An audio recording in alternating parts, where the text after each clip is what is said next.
Hi welcome to our channel. నిన్నటి రోజున ఒక మీటింగ్లో రేవంత్ రెడ్డి గారు ఒంటి కాలు మీద లేచి బీఆర్ఎస్ను కేటీఆర్ను ఉతికి ఆరి పడేసిండు. ఎందుకంటే అసలు ఈ మధ్యలో ఏమవుతుందో ఏమో కానీ తెలియదు, కానీ కేటీఆర్ గారు అంటేనే రేవంత్ రెడ్డి గారికి అసలు నచ్చలేదు.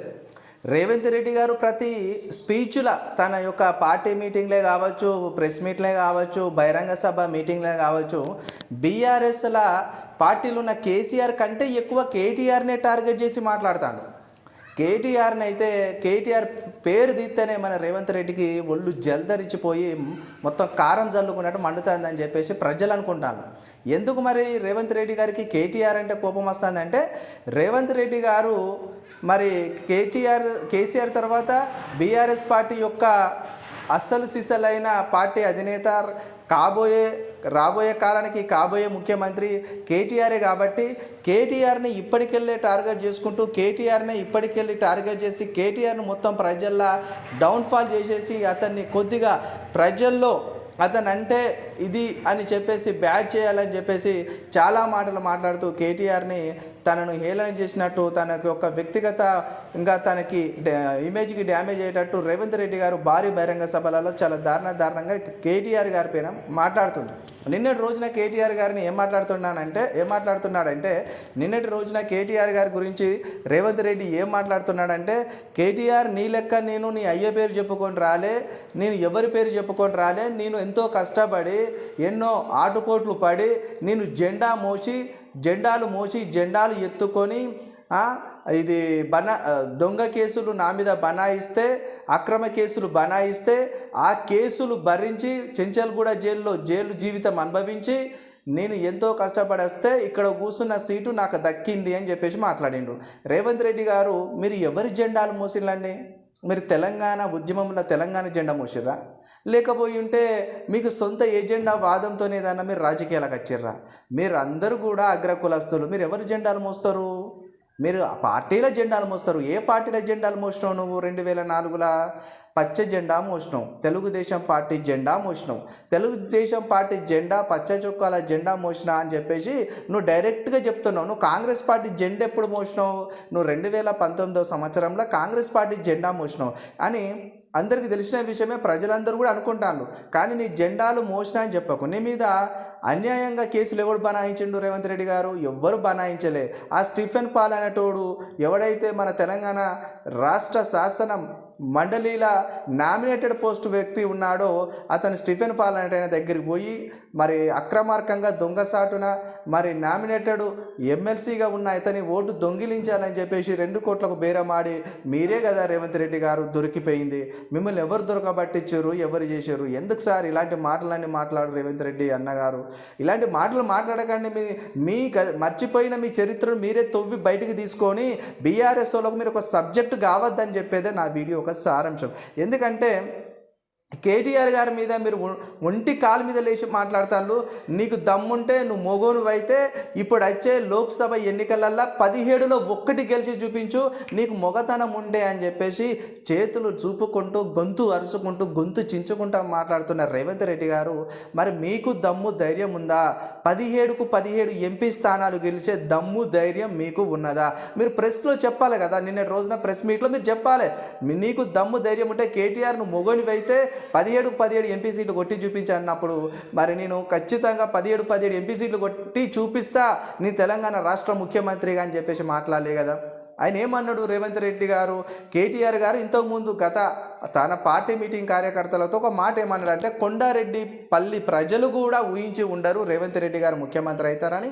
ఉమ్మడి మహబూబ్ నగర్ జిల్లాలోని 12 మంది ఎమ్మెల్యేలు కూడా రేవంత్ రెడ్డి గారు ముఖ్యమంత్రి అవుతారని ఊహించి ఉండకపోవచ్చు. నేను అసెంబ్లీలో ఉన్నప్పుడు మహబూబ్ నగర్ మరి ఎమ్మెల్యేలు నాకు చెప్పినారని చెప్పేసి ఆయన మాట్లాడిండు. కాంగ్రెస్ పార్టీలో 2023 జనరల్ ఎలక్షన్ టైంలో నువ్వు ప్రజలకు వస్తున్నప్పుడు నువ్వే కాంగ్రెస్ పార్టీ ముఖ్యమంత్రి అని రేవంత్ రెడ్డి గారు మీరు చెప్పుంటే నువ్వు గెలవకపోదువు. నువ్వు గెలవకపోవద్దు. నీకు వచ్చే సీట్లు 25 వరకు వచ్చు కావచ్చు. నువ్వు అనుకోకుండా షార్ట్ కట్లో వచ్చినావు, నీ టైం బాగుందని చెప్పేసి కేటీఆర్ గారు నీ మీద మాటలు మాట్లాడింది. ఆ మాటలకు నువ్వు మాట్లాడిన మాటలకైనా అర్థం ఉన్నదా అంటే కరెక్టే కదా. ఇప్పుడు కాంగ్రెస్ పార్టీ సిద్ధాంతం ఏంది? ముందే ఏ ముఖ్యమంత్రి ప్రకటించదు పార్టీ ముఖ్యమంత్రి ఈయనని. మీకు అప్పుడెప్పుడో పంజాబ్లో ప్రకటించారు. తర్వాత తెలుగు రాష్ట్రాల్లో ఎక్కడ ప్రకటించారు ముందే.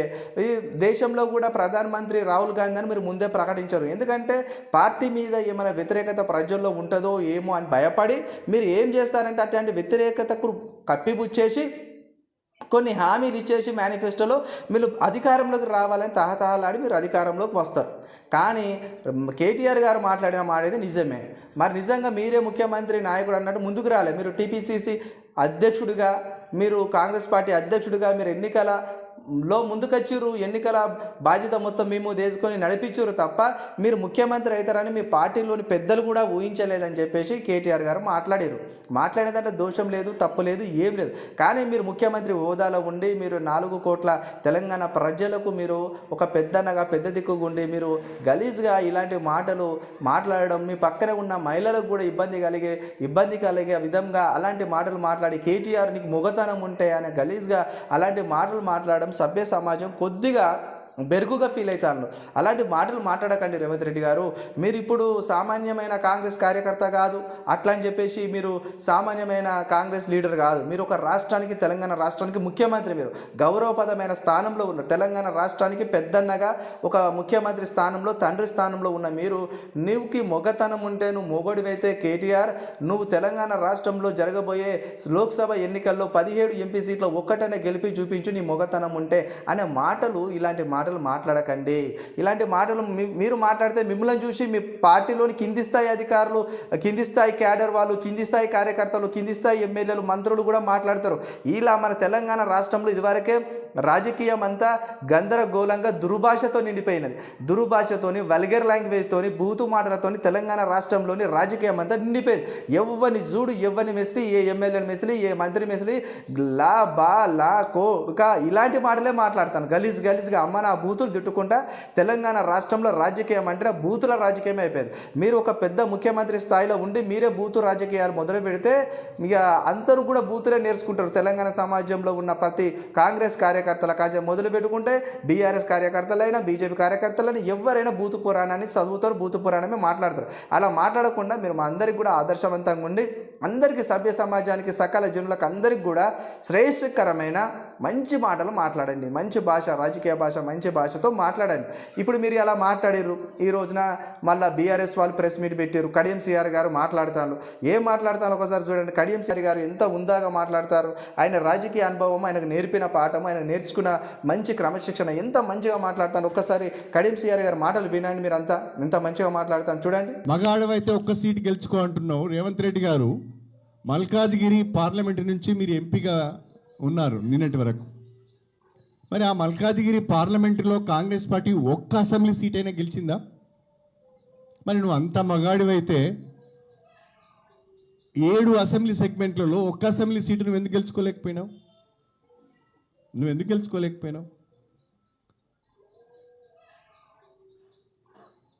నిజంగా నీవు అంత మగాడివైతే, అంత గొప్పవాడివైతే రేపు తెలంగాణలో 17 పార్లమెంట్ స్థానాలను గెలిచి చూపించు. నీ మగతనాన్ని నిరూపించుకో నీ భాషలోనే. నేను వాడొద్దు ఆ పదాన్ని, కానీ తప్పడం లేదు. నీ భాషలోనే తెలంగాణలోని 17 ఎంపీ సీట్లను గెలిపించుకొని నీ మగతనాన్ని నిరూపించుకో. ఇదేనా మాట్లాడే పద్ధతి? ఇదేనా నువ్వు నేర్చుకున్న సభ్యత, సంస్కారం? మనం కడియం సిఆర్ గారు ఎంత మంచిగా మాట్లాడారు. అలాంటి మాటలు మాట్లాడాలి. ఎందుకంటే రాజకీయంలో ఎక్కడ కూడా బూతు మాటలు కానీ, చెడ్డ మాటలు కానీ, పౌరుష పదజాలం కానీ వద్దు, మంచిది కాదు. అది మీరు మాట్లాడితే మీ కింది స్థాయి క్యాడర్ కూడా అలానే మాట్లాడుతుంది. కేటీఆర్ గారు ఆయన మంచిగా మాట్లాడాడు, ఎక్కడ కూడా పౌరుష పదజాలం వాడతలేడు. మీరు గెలిచి ఉండరని ఊహించిర్రు మీ పార్టీ వాళ్ళే, మీ కార్యకర్తలే అన్నాడు తప్ప ఆయన ఏమన్నా వల్గర్ లాంగ్వేజ్ మాట్లాడలేదు, అన్పార్లమెంట్ లాంగ్వేజ్ మాట్లాడలేదు, మంచి పార్లమెంటరీ లాంగ్వేజ్ మాట్లాడింది కదా. మీకేమైతుంది రేవంత్ రెడ్డి గారు? మీరు బీఆర్ఎస్లోని కేటీఆర్ గారిని చూస్తేనే మండిపోతాను. ఎక్కడ కేటీఆర్ ప్రయాణించి కార్లో వెళ్ళినా మీ యూత్ కాంగ్రెస్ నాయకులు పోయి కేటీఆర్ కార్ని అడ్డగిస్తాను. అది ఎవరికి కూడా మంచిది కాదు. ఎందుకంటే ప్రతిపక్షాన్ని అనే గొంతును బతకనివ్వండి. ప్రతిపక్షం అనే గొంతు ఉంటే కూడా ప్రజలకు మేలే జరుగుతుంది. ఎందుకు మేలు జరుగుతుంది అంటే పాలకులు ఏదైతే హామీలు ఇచ్చి మర్చిపోతారో ఆ హామీల మీద పోరాడేదే ప్రతిపక్షం. ప్రతిపక్షం గొంతును మీరు ముట్టుకొని దాన్ని చిదిమ కొడితే ఇక మీకు తిరుగులేదు.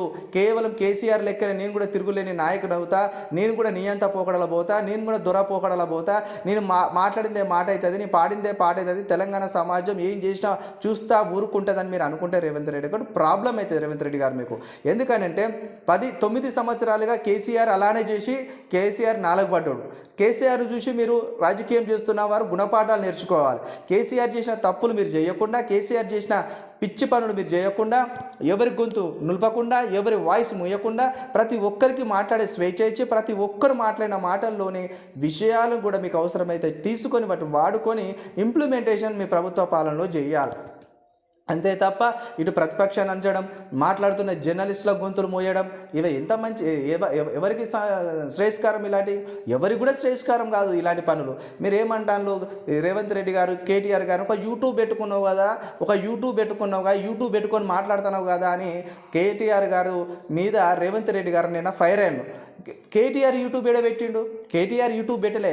యూట్యూబ్ పెట్టుకున్నావు కదా అని ఎవరిని ఉద్దేశించి మాట్లాడిండంటే చిలుక ప్రవీణ్ అనే జర్నలిస్టును ఉద్దేశించి మాట్లాడిండు.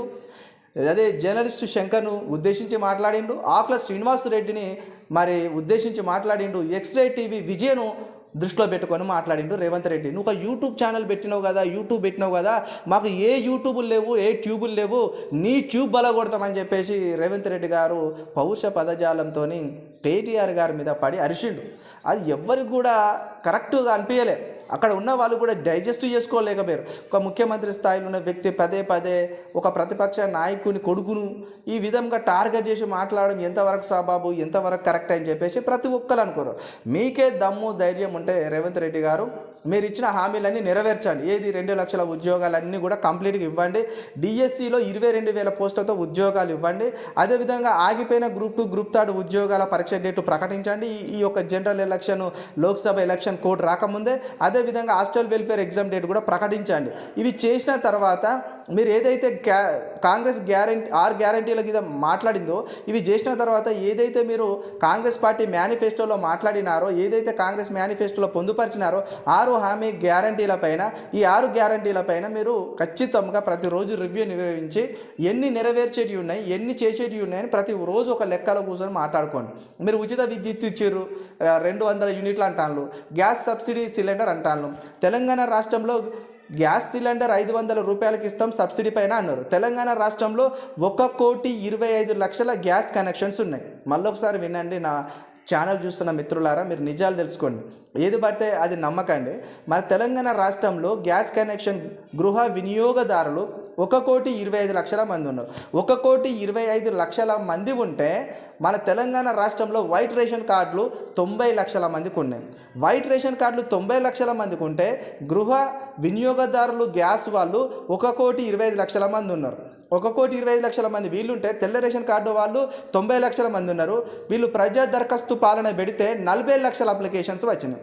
40 లక్షల అప్లికేషన్లల్లో వీళ్ళు స్క్రూటింగ్ చేయడం వల్ల 20 లక్షలు వాళ్ళు లబ్ధిదారులని తేలింది. ఇక్కడ 20 లక్షల మంది గృహ వినియోగదారులు ఉంటే దాంట్లో 1,25,00,000 మందికి గ్యాస్ కనెక్షన్ ఉంటే 1,25,00,000 20 లక్షల మందికి మరి సబ్సిడీ కింద 500 గ్యాస్ సిలిండర్లు వస్తే 1,05,00,000 మంది ఎటుపోతారు?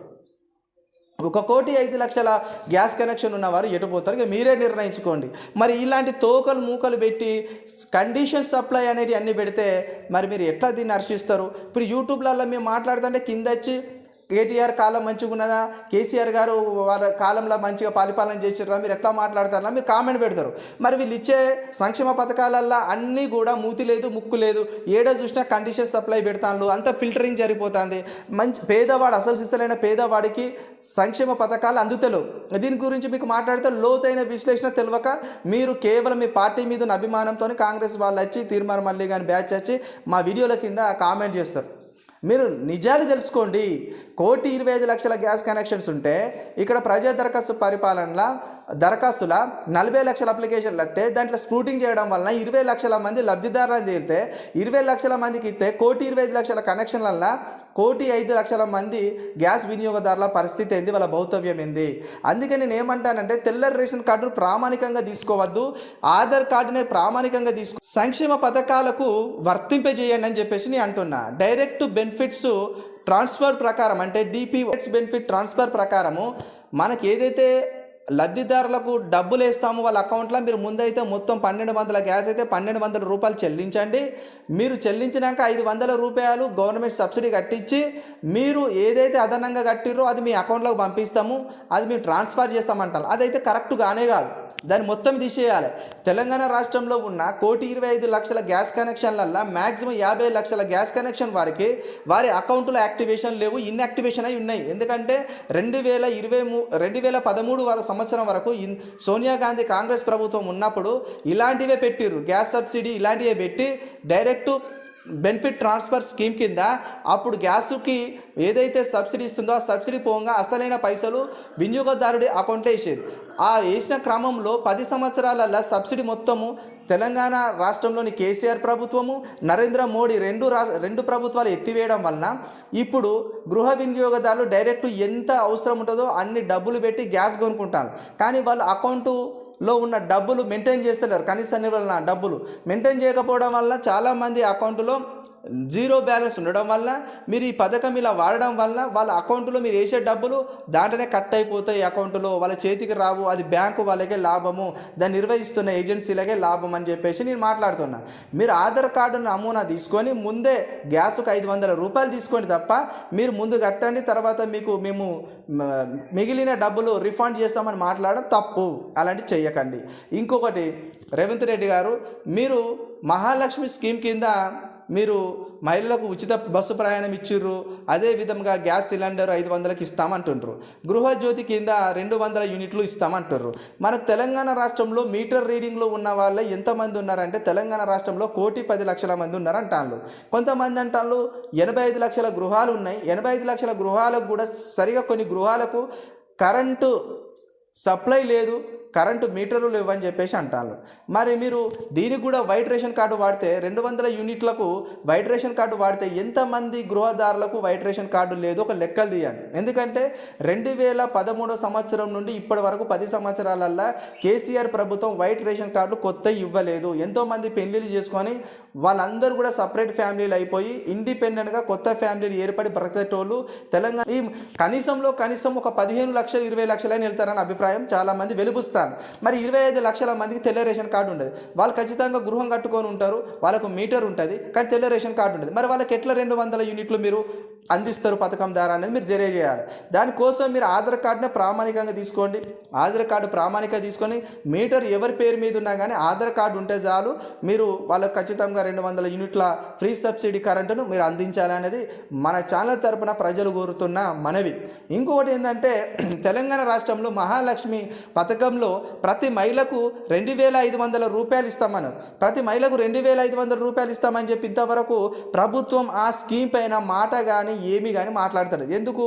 అది డబ్బు నగదుతో కూడుకొని ఉన్నది కాబట్టి మాట్లాడతారు. ఇంతకుముందు ఇంకొకటి కళ్యాణ లక్ష్మి అనే పథకం ఉన్నది. కళ్యాణ లక్ష్మి అనే పథకంలో కేసీఆర్ గవర్నమెంట్లో 1,01,16 రూపాయలు ఇచ్చారు. 1,01,16 రూపాయలల్లా రేవంత్ రెడ్డి తన మేనిఫెస్టోలో 1,60,000 రూపాయలతో పాటు ఒక తులం బంగారం అన్నాడు. తులం బంగారానికి 60,000 వేసుకున్నా, వాళ్ళు ఇచ్చి 1,60,000 వేసుకున్నా 2,20,000 రూపాయలు. ఇది స్కీమ్ గురించి కూడా రేవంత్ రెడ్డి గారు ఎక్కడ మాట్లాడారు. ఇప్పుడు వచ్చేది పెళ్లిళ్ళ సీజన్, ఎంతోమంది మరి ముహూర్తాలు చూసుకొని పెళ్లిళ్ళు చేసుకుంటారు. ఈ మధ్యలో పెళ్లిళ్ళైన జంటలు దగ్గర తెలంగాణ రాష్ట్రంలో లేదన్నా 3 నుంచి 4 లక్షల మంది వెళ్తారు. మరి వీళ్ళందరికీ మరి కళ్యాణ లక్ష్మి పథకం ఉంటే వాళ్ళందరికీ డబ్బులు పడేది. మీరు డబ్బులు మరి ఏ విధంగా ఇస్తారు, వాళ్ళకి ఏ విధంగా తాళి పుస్తను కానుకగా ఇస్తారు అనేది మీరు చెప్తలేరు. దాని మీద కూడా మీరు చెప్పాలని తెలంగాణ ప్రజలు మనవి చేస్తాను. ఈ మొత్తానికి ఇలాంటి నగదు బదిలీలతో కూడుకున్న పథకాలన్నీ పండబెట్టేసి కేవలం లోక్సభ ఎన్నికల దృష్ట్యా ముందు పెట్టుకొని ఉచిత కరెంటు 200 యూనిట్లని, అదేవిధంగా ఉచిత కరెంటు 200 యూనిట్లు కూడా 6 నెలల రీడింగ్ ఆధారంగా తీసుకొని ఈ మార్చి నెలకెళ్ళి సప్లై కండిషన్గా దీన్ని ట్రాన్స్ఫర్ చేస్తారంట. ఈ మార్చి నెలకెళ్ళి కాదు దీన్ని మీరు చేసేది, మీరు ఖచ్చితంగా దీన్ని ఎప్పటికెళ్ళి చేయాలంటే దీన్ని 2024 జనవరి 1కెళ్ళన్నా చేయాలి, లేకపోతే మీరు ముఖ్యమంత్రిగా ప్రమాణ స్వీకారం చేసిన నెల నుండినన్నా మీరు చేయాలి. ఇంకొక రూపాయల గ్యాసు ఇస్తా అంటారు సబ్సిడీ కింద. గ్యాస్ ఇస్తారు రైట్. గ్యాస్ పరిమాణం ఎంత ఉంటుంది? అదే 13 కేజీల గ్యాస్ ఇస్తారా, అదే 15 కేజీల గ్యాస్ ఇస్తారా, మరి 500కు 10 కేజీల గ్యాస్ ఇస్తారా అనేది మీరు ముందే చెప్పాలి. గృహ వినియోగదారుడికి 15 కేజీల గ్యాస్ వస్తుంది, 13 కేజీల గ్యాస్ వస్తుంది, 10 కేజీల గ్యాస్ ఇస్తే ఎవరు తీసుకోకండి. చిన్న మినీ గ్యాస్ సిలిండర్లు కూడా తయారైనాయి అంటాను, దాన్నే ఈ సబ్సిడీ కింద ఇస్తానంటాను. మరి చూడండి 500 రూపాయల కేజీల లెక్కన దాన్ని కొలిచి దాన్ని ఇస్తానంటాను. అలాంటివి చేయకండి. ఇంకోటి, మీరు రేవంత్ రెడ్డి గారు మీరు చేస్తున్న మీ పరిపాలనలోని లోపాల గురించి మాట్లాడే జర్నలిస్టుల పైన దాడి ఏదైనా ఉంటే మీరు మానుకోవాలి. అలాంటి చేయకండి. మీరు ప్రజాపాలనలో ఉన్నారు, ప్రజలకు అందరికీ జవాబుదారీగా ఉన్నారు. ప్రతి వ్యక్తి రక్షణ మీ ప్రభుత్వం యొక్క ముఖ్యమైన కర్తవ్యం. దాన్ని ఆదమర్చి మీ పొలిటికల్ సెటర్ల కోసమో, మీ పొలిటికల్ మైలేజ్ కోసమో, మీరు కేటీఆర్ గారు దూషించడం కోసమో, బీఆర్ఎస్ పార్టీని దూషించడం కోసమో ఏదో ఒక కార్యక్రమాన్ని ముందటేసుకున్న మాకు అవసరం లేదు. కానీ మీరు తెలంగాణ సమాజం హర్షించే విధమైన మాటలతో మాట్లాడండి. మీరు తెలంగాణ రాష్ట్రానికి పెద్ద ఉన్నారు కాబట్టి మీరు ఎట్లా మాట్లాడితే మిమ్మల్ని చూసి తెలంగాణ ప్రజలు నేర్చుకునే అవకాశం ఉంటుంది. కాబట్టి దురుసు మాటలు కానీ, దుర్భాషలు కానీ, గలీజ్గా నోట్లకెళ్ళి వల్గర్ మాటలు కానీ, అన్పార్లమెంట్ లాంగ్వేజ్ కానీ మాట్లాడద్దని తెలంగాణ ప్రజలు మనవి చేస్తాను. దీన్ని మీరు కన్సిడర్ చేసి మీరు ఖచ్చితంగా మంచి పరిపాలన అందించాలని ప్రజల పక్షాన కోరుకుంటూ, ఇంతవరకు మన ఛానల్ చూసిన ప్రతి ఒక్కరూ లైక్ చేయండి, కామెంట్ చేయండి, సబ్స్క్రైబ్ చేయండి. కేటీఆర్ గారు ఇంతకుముందు మాట్లాడిన మాటలు ఒకసారి విందాము. అదే విధంగా రేవంత్ రెడ్డి గారు ఇంతకుముందు మాట్లాడిన మాటలు కూడా ఒకసారి విందాము. ఈ విన్న తర్వాత ఎవరు మాట్లాడిర్రు మంచిగా, ఎవరు కోపంగా మాట్లాడిర్రు పౌరుష పదజాలంతో, ఎవరు అన్పార్లమెంట్ లాంగ్వేజ్లో మాట్లాడిర్రు, ఎవరు చాలా మంచిగా మాట్లాడినారని మీరు కామెంట్ సెక్షన్లో తెలియజేయాలి. ఎందుకంటే ముందు కేటీఆర్ మాట్లాడింది విందాం. ఎందుకంటే కేటీఆర్ మాట్లాడిన తర్వాతనే నిన్నటి రోజున రేవంత్ రెడ్డి గారు మాట్లాడారు. కాబట్టి ఫస్ట్ కేటీఆర్ మాట్లాడింది విన్న తర్వాత రేవంత్ రెడ్డి గారు మాట్లాడింది కూడా విందాం. అడ్డిమారి గుడ్డి దెబ్బ అన్నట్టు అనుకోకుండా అధికారంలోకి వచ్చింది తప్ప కొండారెడ్డిపల్లిలో కూడా నమ్మలేవాడు. రేవంత్ రెడ్డి ముఖ్యమంత్రి అవుతాడని ముందే చెప్పింటే కాంగ్రెస్ పార్టీకి 30 సీట్లు కూడా రాకపోతుండే. ఏదో అనుకోకుండా గాలివాటంగా సంతే గారెల బుట్టలో పడ్డట్టు వాళ్ళు కూడా ఊహించుకోలే, వాళ్ళు కూడా అనుకోలే, వాళ్ళు కూడా కలగనలే. మాకు కూడా చెప్తున్నారు సాటుకు అసెంబ్లీలో, అన్న అమ్మతోటి చెప్తున్నాం, మహబూబ్ నగర్ జిల్లాలో మేము దబ్బన గెలిస్తే 5-6 గెలుస్తాం అనుకున్నాం, కానీ 12 గెలుస్తామని కలలు కూడా అనుకోలేదన్నాను వాళ్ళే చెప్తున్నారు మాకు. కాబట్టి ఇప్పుడు రేవంత్ రెడ్డి గారు మాట్లాడింది విందాం. రేవంత్ రెడ్డి గారు ఏం మాట్లాడతారో ఇప్పుడు విందాం. అప్పగాలం కాదు, ఆవులగాళ్ళలాక అయ్య పేరు చెప్పుకొని కుర్చీలో కూర్చోలేదు సన్నాసోడా. కింది నుంచి కార్యకర్తగా కష్టపడి జెండాలు మోసి లాఠీ దెబ్బలు తిని నీ అక్రమ కేసులు ఎదుర్కొని చెర్లపల్లి చెంచల్గూడ జైల్లో మగ్గినా భయపడకుండా లొంగిపోకుండా నిటారుగా నిలబడి నిన్ను, నీ అయ్యను, నీ బావను బొందబెట్టి ఇవాళ కుర్చీలో కూర్చున్నాం. చూసిరు కదా మిత్రమా, మీరు అందరూ చూసిర్రు ఈ వీడియోను. ఇందులో ఎవరు అన్పార్లమెంట్ లాంగ్వేజ్ వాడిరు? కేటీఆర్ మాటలు రెచ్చగొట్టే విధంగా ఉన్నాయా? లేవే. కేటీఆర్కి చెప్పిందే చెప్పిండంట. కేటీఆర్ మంచిగా మాట్లాడింది, అన్పార్లమెంట్ లాంగ్వేజ్ లేదు. మరి రేవంత్ రెడ్డి గారికి మరి కేటీఆర్ అంటే అంత కోపం ఎందుకు వస్తుంది, వాళ్ళ నాన్న అంటే అంత కోపం ఎందుకు వస్తుంది, హరీష్ రావు గారు అంటే అంత కోపం ఎందుకు వస్తుంది అర్థమవుతలేదు. కాబట్టి తెలంగాణ సమాజం అంతా గమనిస్తున్నారు. మీరు అందరూ కూడా రాబోయే ఎలక్షన్లలో మీకు నచ్చిన వాళ్ళకు ఓటేసుకోండి. బీఆర్ఎస్ వాళ్ళక, కాంగ్రెస్ వాళ్ళక, బీజేపీ వాళ్ళక, కానీ మీకు పని చేసే వారికే ఓటేసుకోండి లోక్సభ ఎన్నికలలో. అంతవరకు మన ఛానల్ చూస్తూనే ఉండండి. లైక్ చేయండి, కామెంట్ చేయండి, సబ్స్క్రైబ్ చేయడం మాత్రం మర్చిపోకండి.